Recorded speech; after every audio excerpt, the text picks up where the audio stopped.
Hoje a gente vai falar, né, Vi, sobre um pouquinho sobre as complicações do anestésico local.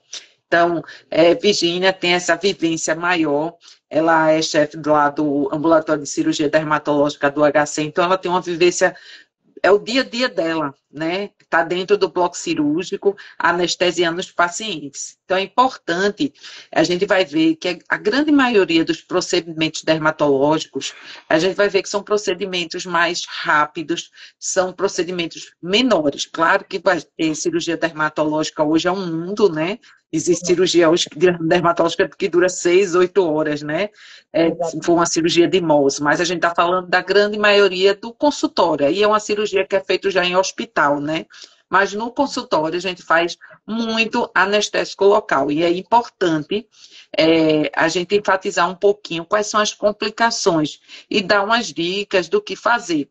Porque apesar de ser um procedimento mais tranquilo, mas pode complicar. E aí, quando complicar, vocês saberem o que fazer, né? Então, é importante a gente conhecer qual é o anestésico que a gente usa, saber as complicações que ele pode dar, né, Virgínia? E quando a gente fala também em anestésicos locais, a gente lembra que na nossa prática a gente geralmente bota anestésico ou tópico, que é na forma de pomada, creme, líquido, ou então infiltrando no tecido, né? Então hoje a gente vai falar basicamente daquilo que a gente infiltra no tecido, para provocar uma anestesia infiltrativa no tecido. Então, como é que a gente vai saber as complicações dessa anestesia, né? E aí, para começar, vou pedir a Virgínia para falar um pouquinho sobre como é o mecanismo de ação desses anestésicos, né, Virgínia? Me explica aí um pouquinho. Isso, gente. Então, assim, eu vou tentar explicar de uma forma bem resumida, de uma forma bem prática, tá? Até porque, assim, no nosso dia a dia, né, para a gente fazer, como a Perla estava explicando, para a gente fazer esses pequenos procedimentos, né, a gente geralmente usa um anestésico local, né, fazer uma eletrocoagulação, uma biópsia, uma pequena exérese, né, são procedimentos da nossa vivência. A gente vai usar os anestésicos locais e a gente precisa entender, né? A gente não pode estar usando as medicações, né, as coisas, sem entender como é que funciona, sem entender o que pode acontecer, né? Então, já explicando para vocês, assim, de uma forma bem resumida, né, o que acontece para o anestésico funcionar, né? A gente sabe que a sensação de dor, ela é transmitida aí pelos neurônios, né? E aí, para que esse impulso ele chegue lá no cérebro, a gente vai precisar, né, que tenha aqueles despolarização, repolarização, né, das células nervosas. E para que aconteça a despolarização e aí, né, ter esse potencial de ação, o sódio ele precisa entrar, né, certo, na célula, dentro aí, passar pela membrana axonal, tá? E o que acontece? O anestésico ele vai lá e bloqueia esse canal de sódio, bloqueia de forma reversível, tá? Esse canal de sódio. E o sódio ele não consegue entrar na célula. Dessa forma ele não consegue despolarizar, certo? E aí esse potencial de ação ele é bloqueado e o impulso nervoso ele aí não acontece, certo? Então basicamente é isso, lembrando que é de forma reversível, né? Por isso que tem o tempo ali de ação do anestésico e depois o paciente ele volta a sentir normalmente, né? Isso. Certo? Exatamente. E aí, é importante a gente conhecer também qual é Existem, assim, dois grupos, basicamente, de anestésico, né, Virgínia? Tem um grupo éster e tem um grupo amida. E esse grupo é baseado na formação do anestésico. A gente vai ver que a parte intermediária é que é a parte diferente. Ou ele tem uma ligação tipo éster, ou ele tem uma ligação tipo amida. E isso é que faz ele ser éster ou amida. E aí é importante entender que ambos têm expressão renal, mas a metabolização deles são diferentes. É importante entender essa metabolização para vocês entenderem o perfil do paciente que você pode utilizar o anestésico. Então, como é o éster e como é a amida, Virgínia? Então, pronto, esses são os dois grandes grupos, né, de anestésicos, tá? O grupo éster, né, ele é ali hidrolisado, né, pelas pseudocolesterases plasmáticas e tem aí uma eliminação renal, que é uma eliminação renal mais rápida, tá? Então, eles tendem a ter uma duração de ação menor, tá? Do que o do Isso. grupo Amida, tá? Só que é uma coisa importante aí desse grupo que a gente precisa saber é que o metabólito dele, que é o ácido paraaminobenzoico, que é o PABA, né? Ele tende a dar, tem uma incidência grande de alergias, certo? Então, geralmente os anestésicos dessa classe tendem a dar mais reação alérgica, certo? E nesse grupo a gente vai ter aí a benzocaína, a tetracaína, a cocaína, tá? E a gente tem o outro grupo, certo? Que é o grupo amida, certo? E aí, oh, boa noite. Diga boa noite. Boa noite. Boa noite. Vamos chegar lá já, tá bom? Eu vou lá já, chama lá, lá. Vamos já chega. E aí, o que acontece? O outro grupo, chego já, meu filho. O outro grupo, que é os anestésicos do grupo amida, né? São os anestésicos aí que são metabolizados no fígado, certo? Aí no complexo ali do citocromo P450. Exatamente. E essa metabolização, ela é mais lenta, certo? E aí esses anestésicos, eles tendem a ter uma duração maior, certo? Só que esse grupo, a gente tem que ter mais cuidado nos pacientes que têm alteração de função hepática, né? Porque aí você vai ter um maior risco aí de um efeito tóxico do anestésico. E nesse grupo a gente tem nossa querida lidocaína, né? Que é a que a gente mais utiliza na prática, né? Mas tem também aí a bupivacaína, a prilocaína, certo? A gente tem outros anestésicos aí. Mas lembrando aí que a lidocaína é desse grupo amida, e a gente precisa tomar cuidado aí quando o paciente ele tiver aí problema hepático, tá? Exatamente. A tetracaína, existe anestésico tópico, que tem a tetracaína, né? E que realmente, às vezes, a gente pega paciente que faz alergia a ele, né? Então, a gente tem que ter muito cuidado. E em relação ao anestésico tópico e infiltrativo, mas o que a gente mais usa na prática realmente é a lidocaína, né? Eu não uso um consultório bupivacaína. Eu vejo, às vezes, normalmente, às vezes, dentista usa mais bupi, né, para fazer, mas na prática a gente termina usando mais realmente a lidocaína, né, Virginia? E é importante a gente saber exatamente isso, quem é esta e quem é a amida, né? E geralmente, tinha até a gente até brinca, né, que o amida vinha com 2 Is, né? Então viria com lidocaína, a bupivacaína, a mepivacaína, a prilocaína, né? Então esse seria o grupo amida, e os que vinha com um só seria o Wester, né? Era um mnemônicozinho para a gente gravar. Então, trocaína, tetracaína, benzocaína, tem a cloroprocaína e tem a cocaína. Então, só com um seria o Wester. Se vier os 2 Is na cabeça da gente, a gente já sabe que é um grupamento amida e que tem uma metabolização hepática, e a gente tem que ter esse cuidado também nos pacientes que têm problemas hepáticos, né, Virginia? Isso, exatamente. É importante, né? Então, aí chega esse paciente e vir para tu num consultório, né? Hoje tu botou um chantelasma, fizesse eletro, e a paciente passou mal, né? Então, assim, mas antes de chegar na complicação do passar mal, é muito comum quando a gente vai anestesiar o paciente, eu sempre explico ao paciente, olha, a gente vai furar, depois de furar, você vai sentir um ardor, né, Virginia? E explico sempre a ele que ele vai diminuir a dor, ele não vai sentir dor, não é para ele sentir dor, mas que durante o procedimento pode ser que ele sinta o tocar, o mexer. Então, às vezes, porque o paciente acha que não vai sentir nada, né? Então, a gente explica isso a ele.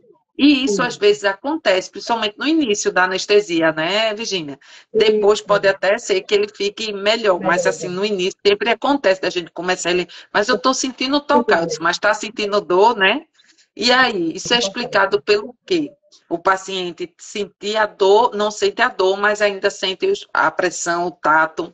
Isso é explicado como, Virginia? Isso, só responder aqui, que perguntaram aqui qual o tema da live, é anestésicos locais, né? Possíveis complicações, tá? Então, o que acontece, né? Eu já expliquei para vocês como é que acontece, como é que é o mecanismo de ação, né, dos anestésicos. Só que aí, veja só, os impulsos, eles são mandados, né, são levados por diferentes tipos de fibras, certo? A gente tem fibras que são menores, né, pequenas, mielinizadas, e tem fibras que são grandes e são mielinizadas, tá? E o que acontece? As fibras pequenas mielinizadas, elas são mais facilmente bloqueadas do que as fibras grandes mielinizadas. tá? Então, normalmente, sensação de dor e temperatura, eles são eliminados primeiro do que vibração e pressão. Então, normalmente o paciente, né, diz que não dói, mas continua sentindo aquela pressão, aquele Depressão. tocar, exatamente, tá? Então, realmente é só isso mesmo, né? Tem paciente, às vezes, que fica bem assustado. Não, doutor, mas eu tô sentindo. Isso, Ok, então é isso, bem importante saber, certo? Você está sentindo, mas você está sentindo apertar, você está sentindo tocar ou você está sentindo dor, né? Para você ver isso, realmente aí se vai precisar, né, fazer uma quantidade maior de anestésico, tá? exatamente. E aí é importante só orientar ele para ele não entrar em desespero, né? Exatamente. Porque às vezes são pacientes que ficam muito desconfiados, que nunca fez isso, não sabe como é, e é importante a gente explicar, né? Tudo direitinho. E outra coisa também, quando a gente está na anestesia, é que a gente sabe que, a depender do quando a gente vai fazer o anestésico, né? A gente tem que saber quando for fazer a puntura, que ali tem vasos, né? Então é importante, além da gente ter o cuidado de aspirar para não meter o anestésico direto no vaso, né? É importante também a gente ver, porque pode acontecer pegar um vasinho maior e o procedimento já começar com um grande hematoma, né, Virginia? Pois é, E pois aí é. é importante isso aí. E o que é que a gente pode fazer para evitar isso, né? Já começar a cirurgia fazendo um sangramento importante no ato, no local onde a gente vai fazer a cirurgia. Então, tem uma coisa que eu falo, sabe, Perrinha, que assim, por mais que a gente que o procedimento ele seja pequeno, seja rápido, a gente sempre tem que tentar dar o máximo de conforto para o paciente, tá? Isso, Então, assim, na anestesia, né, quando você vai fazer o anestésico, não só por conta de complicação, mas também pela questão do conforto do paciente, né, é sempre indicado a gente usar a agulha mais fina possível, né? A gente não precisa, é bem superficial, uma coisa na pele, a gente não precisa de agulhas grandes, né? isso. Normalmente. Então, procurar usar agulhas de fino calibre, tá? Principalmente aquelas 30G, certo? O paciente ele mal sente furar, né? Dá um conforto muito grande. E se acontecer de furar o vaso, né? Vai ser uma coisa mais discreta, né? Não vai ser um furo grande que pode ter menor risco aí de você fazer um hematoma, né?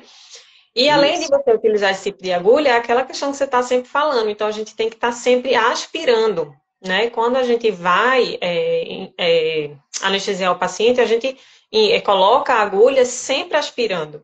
Porque se você Isso, tem qualquer retorno venoso, você tem que retirar, né? Justamente para não injetar dentro do vaso, né? E não ter ocorrer o risco aí de intoxicação, que a gente vai falar já já. E também não ter o risco de fazer um hematoma. Então você retira e comprime, gente. Agora comprime 3 a 5 minutos, né? Porque assim, você fala 3 a 5 minutos é pouquinho, mas na prática, quando você está ali segurando, 3 minutos parece que não passam nunca, né? passa Você fica nunca. 15 segundos aí, passou?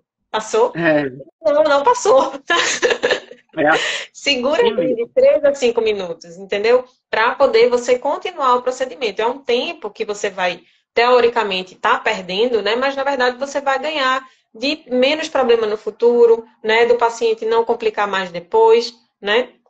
E até Isso, não ter distorção ali na sua cirurgia, tá?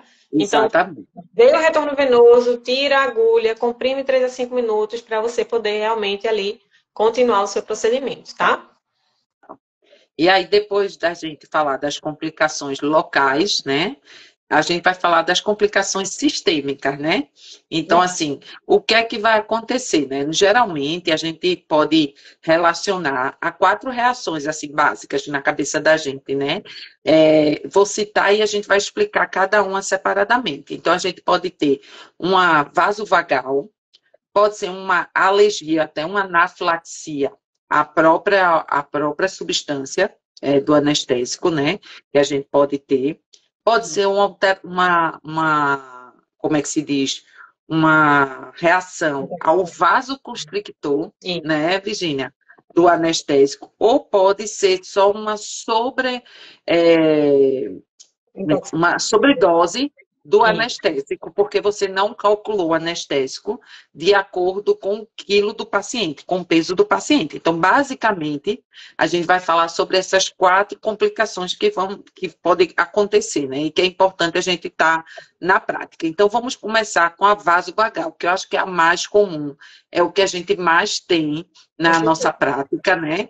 E Sim. aí, o que é que acontece com esses pacientes? Esses pacientes já chegam no consultório, né, Virginia? Temerosos, com medo, às vezes irritado com aquele diagnóstico que ainda não tem. Então, tem toda cria todo um processo sobre a doença, né? Se for uma biópsia ou sobre aquele sinal que você vai tirar.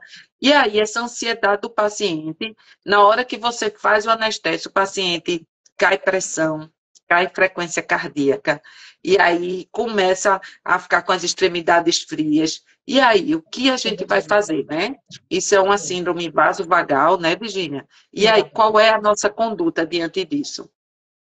Então, só explicar um pouquinho para o pessoal, né, que a gente tem essas possíveis complicações sistêmicas, né? E assim, normalmente o paciente ele costuma dizer assim, tô passando mal, É, né? E, sabe? E assim, é um tô passando mal que inicialmente você não conseguiu ainda definir o que o paciente tem, né? isso. Será? É mais comum, super frequente, né? Acontece demais, paciente ansioso, né? De fazer reação vasovagal, tá? Claro que vai ter aqueles outros achados clínicos, né? A palidez, a sudorese, né? As mãos geladas e tudo, que a gente pensa mais na vasovagal, mas é muito frequente. Eu pego muito paciente dizer, não estou me sentindo bem. Isso, E o não estou me sentindo bem, a primeira coisa que você tem que fazer é ver pressão e frequência cardíaca, tá? Porque isso, isso vai mudar a sua conduta, vai mudar o que você vai fazer. Então, viu? Pressão e frequência cardíaca. O que acontece na reação vasovagal? A reação vasovagal, você vai ter ação ali do parasimpático.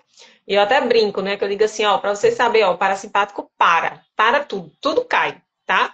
Então, pressão cai, frequência cardíaca cai, tá tudo lá embaixo. E o paciente está sudoreico, né? Às vezes está com náusea, com vontade de vomitar e tudo mais. E aí, nesse caso, a conduta é realmente colocar inicialmente é colocar o paciente na posição de Trendelenburg, né? Que é justamente levantar os pés do paciente, deixar o paciente mais já deitado. passamos. Isso, exatamente. Que é para ter uma melhor oxigenação, né? Agora, já passando aqui para o próximo, tá, Perlinha? O que que acontece? O Tá, paciente diz assim, estou passando mal. E aí você vai lá e vê. Pressão caiu, frequência cardíaca está lá em cima. Gente, não é vasovagal. Não isso, adianta fazer, tá, a posição de Trendelenburg. Nesse caso aí, é mais provável que o paciente esteja apresentando uma reação alérgica ao anestésico. E muitas vezes você fica esperando, tá uma reação alérgica, você está esperando surgir as urticas, né? Surgir o isso, angioedema, mas isso às vezes demora um pouco. E o início exatamente. é o não estou me sentindo bem, tá? Então, você, o paciente, não estou me sentindo bem, viu pressão, viu frequência cardíaca, pressão desceu e a frequência cardíaca subiu, né? Por que que isso acontece?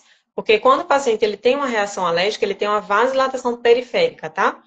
Mas aí, como você não tem ação do parasimpático, né? Nesse caso, a gente tem uma frequência cardíaca aumentada, a gente vai ter aí uma taquicardia reflexa, né? Então, a frequência cardíaca vai lá para cima porque a pressão caiu, tá?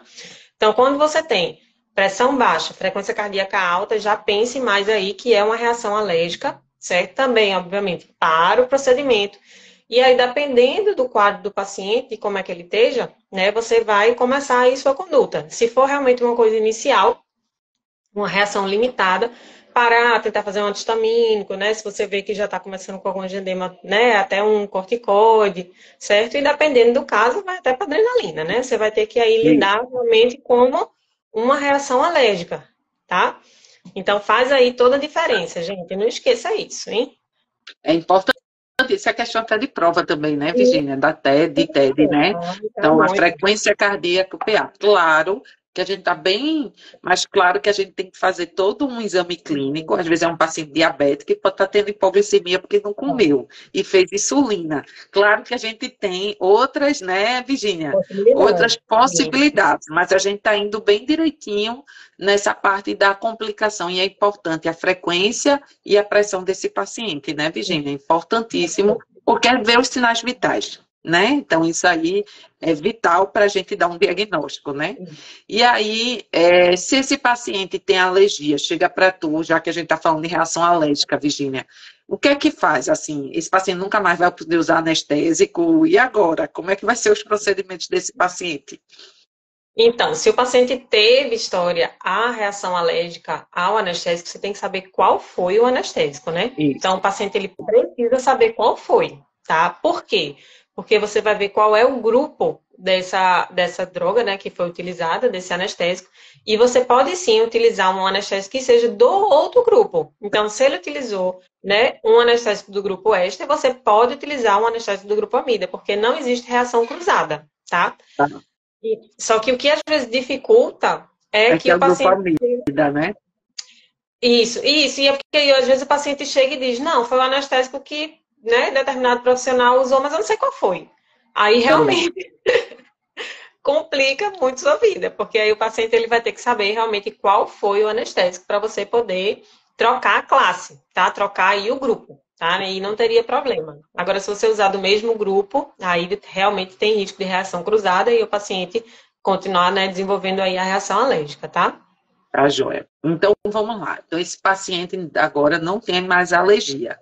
Na verdade, esse paciente ele vai ser submetido a anestesia e agora a gente tem que pensar assim, será que é uma toxicidade a dose do anestésico que você fez?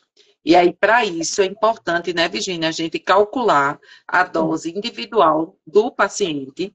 E é importante sim, porque para procedimentos pequenos, raramente a gente vai chegar nessa dose, né? Mas às vezes, como eu disse a vocês, tem cirurgias dermatológicas que são maiores e que fazem uma quantidade maior de anestésico. E aí a gente tem que ter esse cuidado com a quantidade de anestésico que é usada. Então, Virginia vai explicar um pouquinho, porque a gente tem o anestésico, normalmente eu vou falar aqui da lidocaína, que é o que a gente mais usa, que é do grupo amida. E aí, o que é que a gente tem que saber? Tem a lidocaína com epinefrina e sem, né? Com vaso e sem. E aí é importante a gente saber a dose sem vaso e a dose com vaso. E como calcular. Então, dá uma ideia para a gente aí, Virginia. Se na nossa prática a gente corre tanto risco fazendo procedimentos pequenos, Então, com a toxicidade, né? isso, não. O risco maior, a gente que faz pequenos procedimentos, eu vou explicar para vocês como é a dose máxima tudo, mas assim, é mais quando você não tem o cuidado de aspirar, tá? Isso. Porque mesmo que você não ultrapasse a dose máxima, se você fizer a injeção, né, injetar o São anestésico direto no vaso, né? direto no vaso, você pode ter aí sintomas de toxicidade, tá?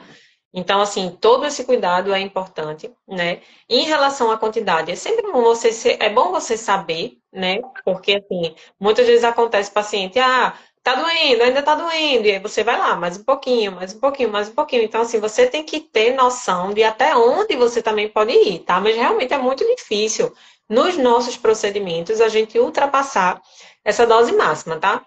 Por quê? Deixa eu explicar, vejam. A lidocaína, a dose máxima dela, se for lidocaína com vasoconstrictor, certo? Se for lidocaína com vasoconstrictor, a dose máxima é 7 miligramas por quilo. Tá. E aí, vamos botar um paciente médio aí de 70 quilos, certo? Aquele tubete de lidocaína, geralmente é a 2%, né? Que é 20 miligramas por ml, certo? Então, a dose máxima vai ser 7 vezes 7, 49, 490, em torno de 500 miligramas de lidocaína, certo? E isso vai ser, quando a gente faz os cálculos, vai ser 25 ml de solução de lidocaína. Então, é muito, gente, a gente usar 25 ml, né? Então, é bem difícil a gente chegar. Agora, se for sem vasoconstrictor, certo? Aí a quantidade é dose menor. Isso, a dose máxima, né? É 4,5 miligramas quilo, certo? E isso, fazendo os cálculos, vai dar em torno de 300 miligramas de lidocaína, que dá 15 ml. De todo jeito, né? É uma dose muito alta, né? Normalmente a gente usa 3, 4, 5 ml, né? Então a gente realmente não chega aí nessa dose. Mas aí o que que acontece? Às vezes é um exército um pouquinho maior. E aí Isso, é um você bota procedimento maior, né? Isso, um pouco maior, às vezes nem um retalho, nada, mas assim, aí você bota 5 ml, aí o paciente, tô sentindo dor, aí você, mais 1 Bota ml, mais 2 ml. Então você realmente tem que estar, né, prestando atenção ali na quantidade que você está usando, né, para realmente você não ultrapassar essa dose máxima, tá? É importante ter esse conhecimento. E é importante saber os sintomas se você está passando desse limite, né? Porque tem sintomas de início e sem sintomas de progressão e até chegar à convulsão e parada, que a gente não quer, né? Então, se você está passando do limite, qual é os sintomas iniciais que o paciente começa a dizer, Virginia, assim, que a gente vê na prática que o paciente pode reclamar? Ó, dá uma dica para vocês, porque eu já vi, e que é o mais frequente realmente, é o paciente falar de gosto metálico. Gente, tô sentindo um gosto estranho na boca. Pare, viu? Pare e reveja ali se não aconteceu alguma coisa, porque é o principal, tá? É um gosto metálico na boca, já é um sintoma inicial de intoxicação, certo? E os outros é o paciente ter distúrbio da fala, ou começar com um discurso acelerado, né? E depois ficar com aquela fala mais empastada, ter tinido, né? Distúrbios auditivos, desorientação, dificuldade, às vezes, de diplopia, alterações visuais, certo? E depois, né, ele vai progredindo, né? Vai progredindo, vai piorando aí as alterações do sistema nervoso central, né? Vai passando aí para letargia, sonolência, né? Queda do tônus. E no final é que você tem as alterações cardiovasculares, tá? Queda de pressão, certo? Hipotensão pronunciada, arritmia cardíaca, né? Que a gente viu, né, que nas outras, na reação vasovagal e na reação alérgica, as primeiras coisas que acontecem são as cardiovasculares, né? Alteração de PA e frequência cardíaca. Já na intoxicação, não. A primeira coisa que você tem são alterações do sistema nervoso central, tá? Então, ficar ligado, gente, no gosto metálico, certo? Que aí é a dica que eu posso dar para vocês. Boa dica. Então, pronto. Então, a gente... diferente na boca. Isso. Então, é importante esses sinais e sintomas, e a gente tem que pensar também, como a gente falou, que quando a gente escolhe o vaso, um anestésico com vaso e sem vaso, por que é importante? Para evitar as complicações, né? Então, às vezes, é um paciente que tem uma cardiopatia, tem uma arritmia, e se você faz um anestésico com vaso, e às vezes você pode pegar um vaso sem querer, né, e injetar mais, você pode, na sua cadeira ali, o paciente abrir um quadro de arritmia na sua frente. Então, é importante também a gente ter uma noção de contraindicações, seja absolutas e relativas, em relação ao uso do vasoconstrictor, porque é uma maneira que a gente tem de evitar também a complicação, né, Virginia?